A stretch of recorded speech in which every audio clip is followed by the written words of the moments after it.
James pulls a chair out, and Lily slips into it. "Is this okay?" he asks, as he pushes the chair back into place with her in it. "It's perfect," she smiles. It is perfect. It's Valentine's Day, their first together, and James has outdone himself.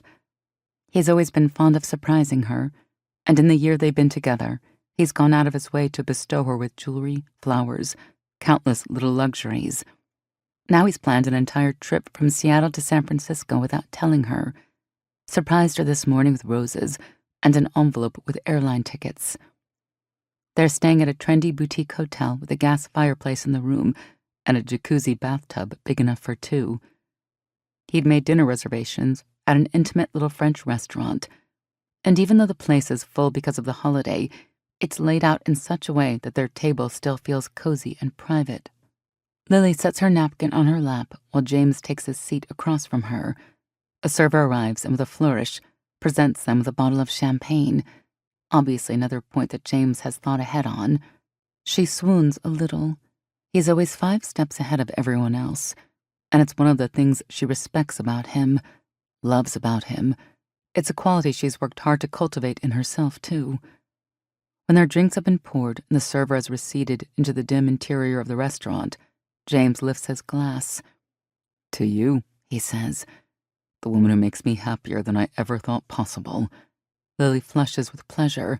"I love you," she says as she clinks her glass against his. "And you make me just as happy." "Good," he says, pleased. In the flickering candlelight, his eyes are dark, and the way his hair flops down over his forehead is both boyish and handsome. She sips her champagne and feels the bubbles pop and fizz all the way down her throat. When the waiter returns, James orders for them something with beef and red wine and some sort of asparagus tart, more champagne. They talk and laugh the same way they always do, but halfway through dinner, Lily starts to notice that James seems distracted. His eyes drift over her shoulder, above her head. She turns around a couple of times to see what's got his attention, but there's nothing of interest. Just other diners and a swinging steel door where the waiters come and go to the kitchen.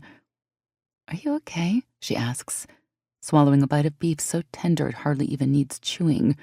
"Huh? I'm fine. Great, actually." He smiles, and is so open that she relaxes. Maybe he's just distracted by the peek into the kitchen every time the steel doors swing open.